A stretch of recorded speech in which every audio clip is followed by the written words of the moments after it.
Selamat pagi dan selamat berjumpa kembali dalam pelajaran Bahasa Indonesia.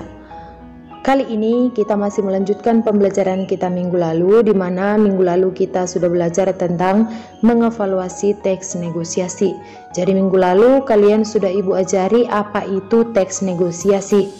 Nah, kali ini kita melanjutkan materi kita, yaitu menjelaskan pengajuan, penawaran, dan persetujuan dalam negosiasi. Nah, adapun tujuan pembelajaran kita kali ini adalah menganalisis faktor penentu keberhasilan negosiasi. Jadi, saksikan video singkat pembelajaran dari Ibu dengan baik, dan kamu simak serta kamu pahami dengan baik-baik.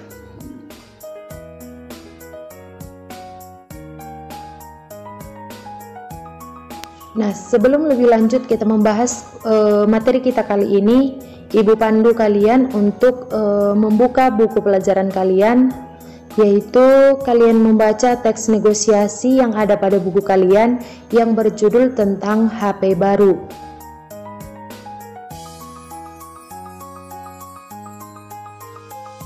Nah, teks tersebut merupakan teks negosiasi, di mana teks tersebut terdapat penawaran, persetujuan, dan kesepakatan.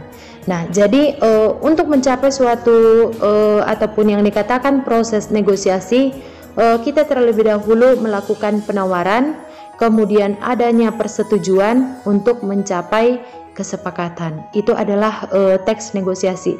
Nah, kali ini yang kita bahas adalah menganalisis faktor penentu keberhasilan negosiasi. Nah, jadi bagaimana maksudnya faktor penentu keberhasilan negosiasi? Yang artinya bahwa supaya terjadi yang namanya negosiasi, tentu ada faktor-faktor yang bisa mempengaruhi. Nah, faktor-faktor apa saja yang bisa mempengaruhi supaya terjadi yang namanya negosiasi ataupun perundingan? Yang pertama itu adalah ketersediaan untuk berkompromi dengan pihak lain.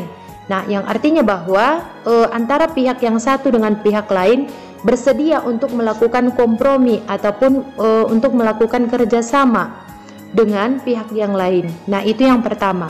Kemudian yang kedua, tidak ada pihak yang dirugikan. Nah, antara pihak yang satu dengan pihak yang lain untuk mencapai yang namanya suatu kesepakatan di antara kedua belah pihak tersebut tidak ada yang dirugikan, baik itu pihak yang melakukan penawaran, baik juga itu pihak yang melakukan persetujuan, tidak ada yang namanya mengalami kerugian. Itu faktor yang kedua. Nah, faktor yang ketiga yaitu kesepakatan yang dicapai bersifat praktis dapat dilakukan. Nah, kesepakatan yang dicapai bersifat praktis. Nah, praktis yang dimaksud di sini adalah mudah untuk dilakukan, tidak sulit untuk dilakukan. Itu yang dimaksud dengan kesepakatan yang dicapai bersifat praktis. Nah, selain dari bersifat praktis, bisa juga untuk dilakukan. Itu dia faktor yang ketiga. Nah, faktor yang keempat yaitu alasan yang disertakan mampu mempengaruhi pihak yang lain. Nah, alasan yang digunakan oleh si penawar ataupun si persetujuan itu memiliki alasan yang mampu untuk mempengaruhi pihak yang lain.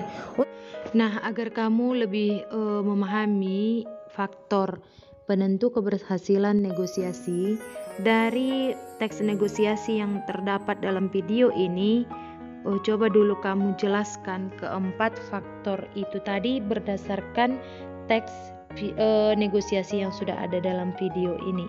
Nah, jelaskan apa yang dimaksud dengan kesediaan untuk berkompromi dengan pihak yang lain. Kemudian yang kedua, tidak ada pihak yang dirugikan.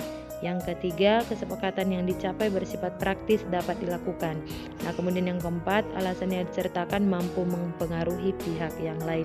Nah, keempat itu coba kamu jelaskan dulu berdasarkan contoh yang teks negosiasi yang sudah ada dalam video berikut ini.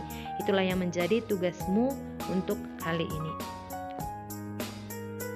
Demikianlah pembelajaran kita kali ini. Semoga apa yang Ibu sampaikan materi kali ini bisa kalian pahami dengan baik.